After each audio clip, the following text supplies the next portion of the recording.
Estamos de vuelta aquí en No Hay Derecho. Lo anuncié antes de irme a la pausa. Está ya aquí en nuestros estudios Cruz Silva, es abogada, es investigadora en temas de justicia y es sin duda una de las personas que más conoce sobre los temas de la justicia, los temas de la administración de justicia, los sistemas de selección y nombramiento.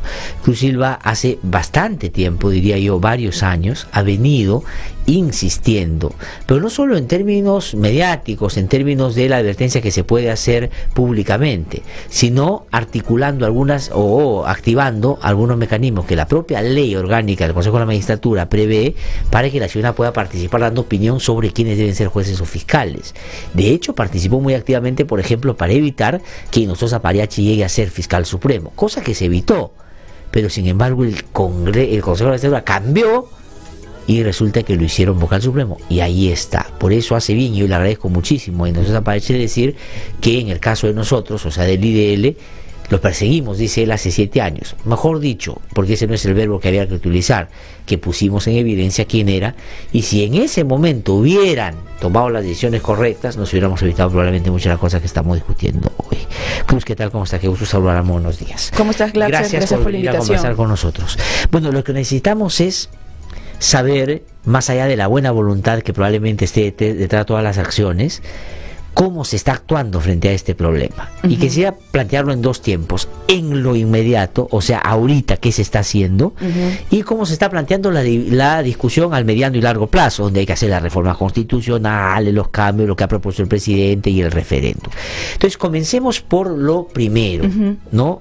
En lo inmediato. Ayer, por ejemplo, hemos sabido que la Contraloría ha incautado documentación del Consejo Nacional de la Magistratura. Entonces mucha gente resalta y dice que bien, se está sacando todas las cosas, ahí se va a encontrar muchas de las cosas. Esto en el marco de una decisión también que el Congreso tomó de determinar ya la emergencia del Consejo de la Magistratura, nombrando a un personal antiguo que esté a cargo de eso. Entonces, en ese hoy, en ese presente, ¿se está actuando correctamente? ¿Hay que matizar, hay que decir esto o lo otro no se está haciendo? Sí, mira, a ver, sobre este concreto hay que primero felicitar y seguir promoviendo todos los planteamientos que se han realizado, ¿no? Pero es necesario también tener mucho cuidado de qué es lo que esto significa en diverso tipo de plazo. Tenemos el inmediato plazo, el corto, el mediano y el largo. Y en el inmediato sí estamos con muchas preocupaciones, porque lo que propone esta declaratoria de emergencia que tú has señalado y que se debatió en el Congreso el 23 de julio no ahonda en la necesidad de que se evalúe inmediatamente, por ejemplo, los procesos de elección, ratificación, que en el Consejo Nacional de la Magistratura ya se han identificado como truchos. Entonces, la pregunta es, mientras se implementa el referéndum, mientras salen la reforma constitucional y las reformas legales necesarias, incluso respecto de las propuestas del Poder Judicial, que son muy interesantes y que ahora vamos a conversar sobre eso también, mientras se implementan los cambios organizacionales de lucha contra la corrupción, de transparencia y de reorganización de la carrera judicial, ¿qué pasa con esos casos que ya se han identificado como nulos? ¿Y qué pasa mientras tanto con aquellos actores del sistema de justicia que tendrían que ser investigados? No se está haciendo nada, ahora, ¿no? Pero vamos a contar a nuestros oyentes de qué concretamente estamos hablando. Por ejemplo, el propio presidente de la República en su mensaje dice: habría que revisar todas las decisiones del Consejo Nacional de la Magistratura en los últimos tiempos. Eso concretamente vamos a ponerlo en el ámbito de los fiscales supremos y los vocales supremos. ¿Qué significaría? Por ejemplo, ¿cuántos fueron elegidos por ese Consejo, ratificados? No todos mal elegidos probablemente, seguramente alguna gente bien, pero seguramente alguna otra gente como Hinojosa no bien. Claro, mira, cuando Vizcarra señala de que tiene que haber una evaluación de todos los nombramientos, en principio responde a, por ejemplo, ya las identificaciones de los nulos, como por ejemplo la elección de este señor Canahualpa, o la eliminación de la candidatura de esta doctora que estaba en segundo lugar y que Julio Gutiérrez dijo: me la bajé, hermano, ¿no? amplía Vizcarra, como era digamos, el reclamo ciudadano, a entonces no solamente lo que ya se había identificado, sino mínimamente todo el proceso de selección y nombramiento del periodo de este Consejo Nacional de la Magistratura, y eso es desde inicios del año 2015. De acuerdo. Ya. El doctor Noguera y el doctor Orlando Velázquez fueron elegidos en diciembre del 2014 y entraron en funciones en enero del 2015. Los profesionales Guido Aguila, Gutiérrez Peve y Marcelo Cubas, por suplencia del desaforado o removido Quispe Pariona, entraron en junio-julio del año 2015. De acuerdo. Y los siguientes, el doctor Morales y la doctora Maritza Aragón, entraron a inicios febrero-marzo del año 2016. Ya, entonces desde 2015 hay que empezar a revisar. Ahora, hay diversos nombramientos, ratificaciones también y procesos disciplinarios que se dieron. Y respecto de los nombramientos es importante identificar, como tú has señalado, por ejemplo, los supremos, que dirigen y han cambiado drásticamente la correlación de grupos de magistrados supremos en la Corte Suprema y en la Fiscalía Suprema. ¿Cuántos son, para que los oyentes entiendan el impacto que puedan tener solo por el número? Actualmente en la Corte Suprema hay 19 titulares. En el 2015 se nombraron a 6 magistrados supremos, 3 jueces, 3 fiscales, y en el 2017 se nombraron a 4 jueces supremos más. O sea, estamos hablando de 10 en el periodo entre el 2015 y ahora. Así es. O sea, 10 que fueron nombrados por este Consejo de la Magistratura. Ojo, 10 de 19.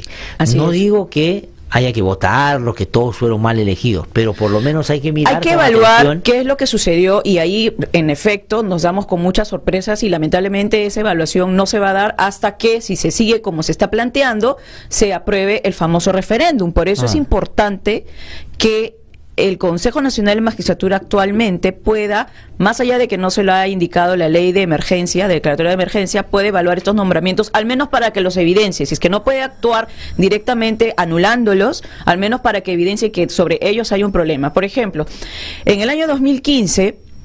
en diciembre del 2015 ya estábamos con la presidencia de Guido Aguila, el tan cuestionado consejero representante de los abogados. Y en ese concurso se eligieron a 3 jueces y 3 fiscales. El 15 de diciembre se votó a favor de Inostroza Pariachi como juez supremo y de Tomás Gálvez como fiscal supremo. Es bien interesante solamente estos 2 nombramientos. ¿Por qué? Porque tanto Gálvez como Inostroza ya venían intentando ser integrantes de la Suprema desde muchos años atrás, y por diversas razones no alcanzaron el nombramiento.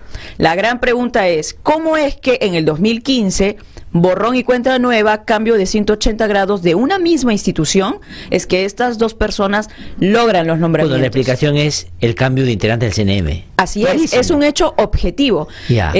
Hablando de Inostroza Pariachi, sí nos preocupó porque él desde el año 2010 quiso ser supremo, y diversos cuestionamientos salieron al frente. Desde las casas en Miami, la no declaración de una supuesta separación que le exigiría entonces no declarar la casa famosa, el megaplagio, algunos cuestionamientos sobre su participación en en algunos casos relacionados con tráfico y narcotráfico, que incluso fueron señalados por la doctora, la doctora procuradora del Ministerio del Interior, la doctora Sonia Medina. Y también algunas denuncias disciplinarias que no sabemos por qué en su momento no se evaluaron. Hasta antes de diciembre del 2015, él tenía denuncias investigadas por OCMA. Ahora, entonces, es un viejo conocido. Es un viejo conocido, y aparte, no solamente está esta cosa rara de que entonces cómo estas personas logran tener los puntajes más altos, cómo es que estas personas logran pasar casi intachablemente las entrevistas públicas, y hay otros argumentos organizacionales que no se conocen. Por ejemplo, y esto es algo muy delicado, Guido Aguila juramentó el 14 de diciembre, el día anterior a estas entrevistas públicas, a un consejero que venía en representación del Poder Judicial, el señor Teódulo Santos Cruz. El problema es que esa juramentación se hizo fuera de la ley orgánica del Consejo y fuera de la Constitución. Este señor debió, en todo caso, haber sido juramentado por 5 años, como dice la norma, y con su consejero suplente. Pero solamente juramentó por 2 meses y solo. Eso es un vicio de nulidad de todo lo que posteriormente se desarrolló con este consejero. En lo que él participó. Claro, porque estamos hablando de alguien que asume funciones Ya. sin existir ¿Y qué un casos, supuesto por ejemplo, constitucional. están inmersos en eso? El señor participó a partir del 15 de diciembre, porque él juramentó el 14, y participó de las entrevistas públicas de todos los postulantes y de los que finalmente terminaron siendo ¿Quiénes? elegidos directamente, que fueron el señor Inostroza Pariachi y el señor Tomás Gálvez. Ah. Pero con ese voto del señor Teodulo Santos Cruz se formó el cuadro de méritos del famoso cuadro de magistrados en reserva. En reserva, Es decir, es los que que- esperan un año siguiente para poder acceder a la plaza que en su momento Claro, no porque estaba en ese momento vacante. había 2 plazas y no había más, por eso entraron los 2 primeros, pero Exacto. quedan los otros como esperando que se habiliten plazas para que entren. Así es, Y ahí ya entraron había por varios otros. cese o porque se retiraban del cargo. Entró en 22 de diciembre Ángel Romero Díaz, que era otra persona que intentaba desde hace mucho tiempo ser supremo y que ahora lo logró con este consejo que ya sabemos cómo actuaba. Entró también el doctor Héctor Lamamore.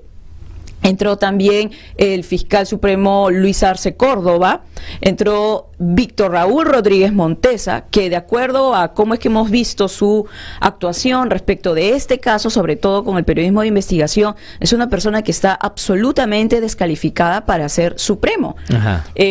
Entonces nos preguntamos cómo es que este consejo identifica y selecciona magistrados supremos en diciembre del 2015 y los meses siguientes, justo los que ahora son casi en su totalidad cuestionados. Luis Arce Córdoba, que aparece nombrado en alguno de los audios, Víctor Raúl Rodríguez Montesa, que aparece en el audio, Tomás y Nostroza Gálvez. Pariachi, que aparece en el audio, Tomás Gálvez, que aparece en unos audios también.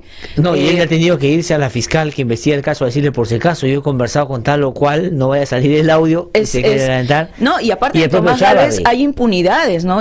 Tomás Gálvez, su control interno de su institución no funcionó en su momento, porque él, de acuerdo al comercio, hace unos años se reunió fuera de un proceso de elección para supremos Como en el que miembro del Consejo de la participaba Magistratura. con un ex consejero. Sí, de El acuerdo. ex consejero fue removido, pero él sigue en su cargo y ascendió hasta Ya, de la, acuerdo. hasta la Fiscalía Entonces, lo que Suprema. hay que hacer aquí para pasar rápidamente a ver el mediano y largo plazo, había que revisar todo eso. Tiene que revisarse, Aquí pero hay casos concretos donde han habido presuntas irregularidades. Hay otros que no se han mencionado, que no es porque no haya, pero hay que revisar. Así Por lo es. menos 10 en la Suprema y por lo menos estos que se han hay mencionado. varios, ya ¿no? en el Ahora, Senado. solamente para terminar este punto, nosotros estamos aquí señalando algunas de las irregularidades y motivos de nulidad de esos nombramientos. ¿Quién toma la posta? Ahora, el Consejo Nacional de la Magistratura no tiene facultades directamente encargadas en esta ley de declaratoria de emergencia para hacer algo sobre estos nombramientos.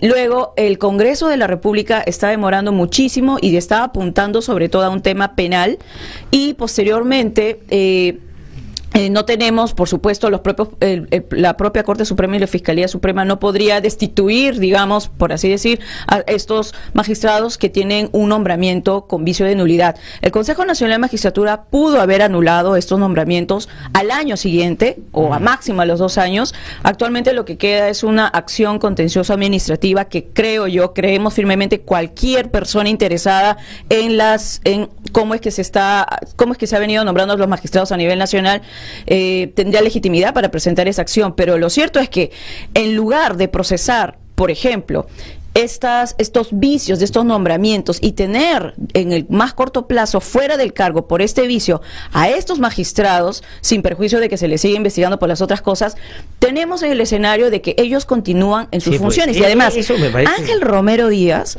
pretende ser Presidente presidente de la Corte Suprema. Bueno, de hecho había el acuerdo de que sea presidente a partir de diciembre antes de que salgan los audios. Espero que esa correlación se haya roto porque no correspondería por lo que, entre otras cosas, estamos comentando. Así es. Pero podría pasar porque ya a Pablo Saldarriaga le dijeron que solo va a diciembre y no puede ir a una elección.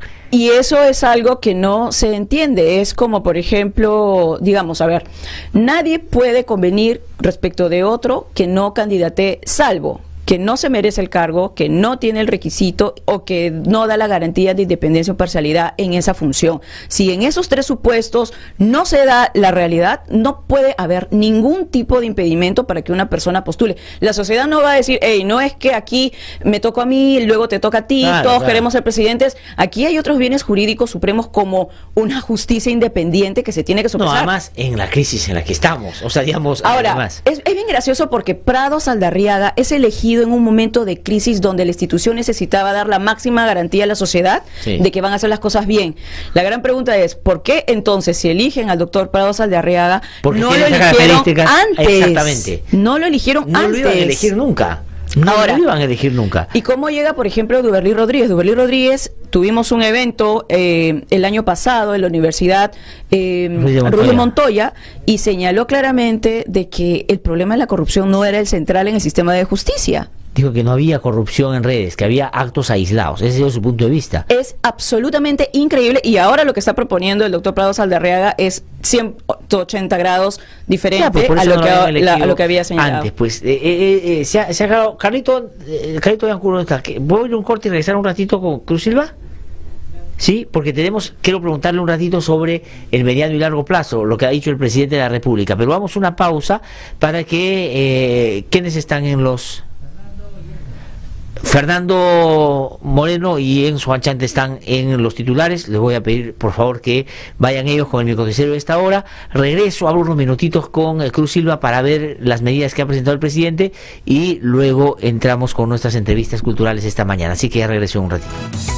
Muchas gracias por los titulares a mis colegas. Estoy con Cruz Silva aquí. Ella trabaja en Justicia Viva. Justicia Viva es el área de justicia del Instituto de Defensa Legal. Ha tenido un nivel de análisis interesante sobre temas que no están discutiéndose de manera pública por estos días, pero son fundamentales.